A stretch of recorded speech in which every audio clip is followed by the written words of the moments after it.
So yesterday I was about to go to sleep when I got a notification and I went to check it and it was a list of scholarship recipients. Great. I went to see who got announced for winners and my friend got posted and I went to go search for my own name because I had applied for scholarships too, a couple of them, and my name was nowhere, but my friend's name was on every scholarship that I had helped her with. She's a person who gets things done very late. I'm talking 10 minutes before the due date when she submits things. So I was helping edit and correct all the spelling errors on her scholarship writing.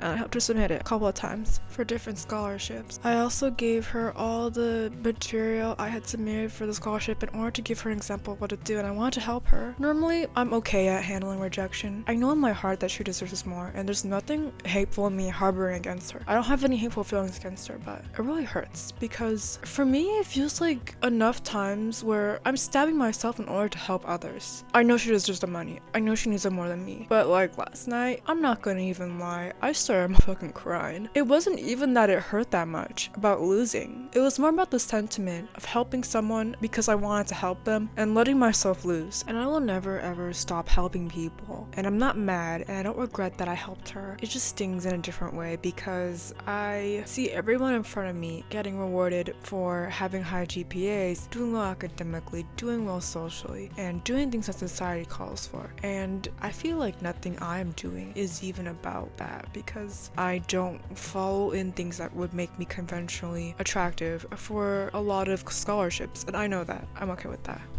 On my applications, I wrote all about my biggest dreams, and of course, it was within the prompt, so yes, it did follow that, but I wrote about my biggest dreams, and they're out there, and they're unconventional. I want to be a tattoo artist and a sociology major with a psychology minor, and I know it's imminent that I could fail, and I fear about that every day, but this is the major for me. I had worried about it over and over again and contemplated it. The more I lived life, the more I realized this is the right major. I am doing the right thing, and I'm currently going through that major, and I'm happy that I picked this because I would not be satisfied if I chose something else, if I decided to live a lie. But still, I am scared because the people who don't take risks are the ones who are being rewarded right in front of me, and I am fearful that I will never be rewarded, and that's a huge fear of mine, that I'm taking this big risk that I know is meant for me. This is my life, my calling. But what if it doesn't get rewarded? What if it never does? What if I keep helping people into winning and I will never win? And I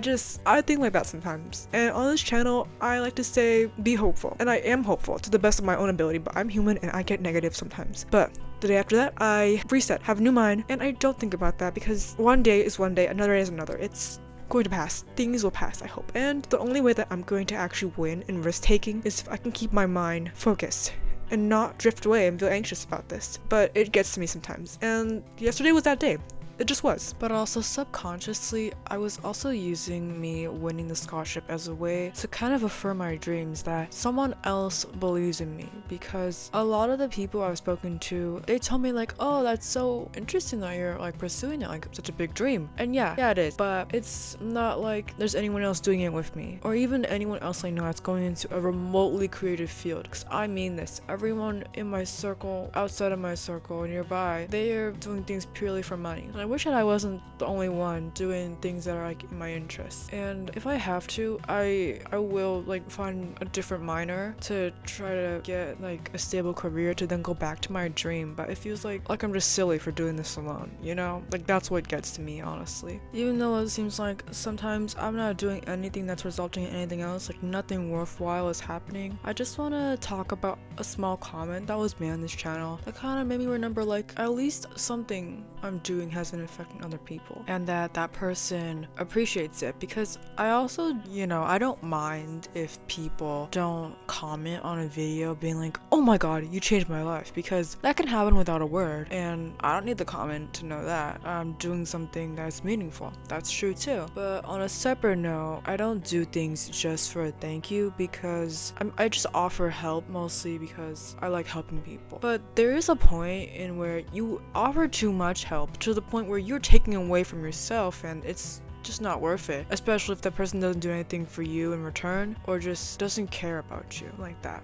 It's just a little meaningless to rip apart yourself for another person who doesn't see you like that, you know? The other day, I was reading a comment a while back, and in this short video, I had talked about my mindset. Basically, I've had a lot of horrible things happen to me, like traumatic things. I wouldn't want that to happen to anyone else, and I don't think of it in my head as I don't wish this didn't happen, because it already did. You can't change that, but I appreciate it happened because it's what made me become so resilient, because I wouldn't be here without the bad things that happened. I don't, endorse that they happened. It's just they happened and they built my character, and I appreciate them for that, no matter how ugly they are, even though some things they're truly ugly. But yeah, I don't think of the past as I wish it didn't happen. I think of it as it happened, and that's why I'm still here. And a commenter with PTSD replied that my view on life, my philosophy really changed how they viewed their own trauma, and that helped them to deal with it better. And then from that, I realized something I'm doing is actually making impact. Even though I have a lot of doubts about if I'm taking the right path, if anyone actually believes in me, if I'm doing the right thing, I think that just by having anyone watch this video or having this video out there that could potentially help others, that kind of grounds me. And every time I remember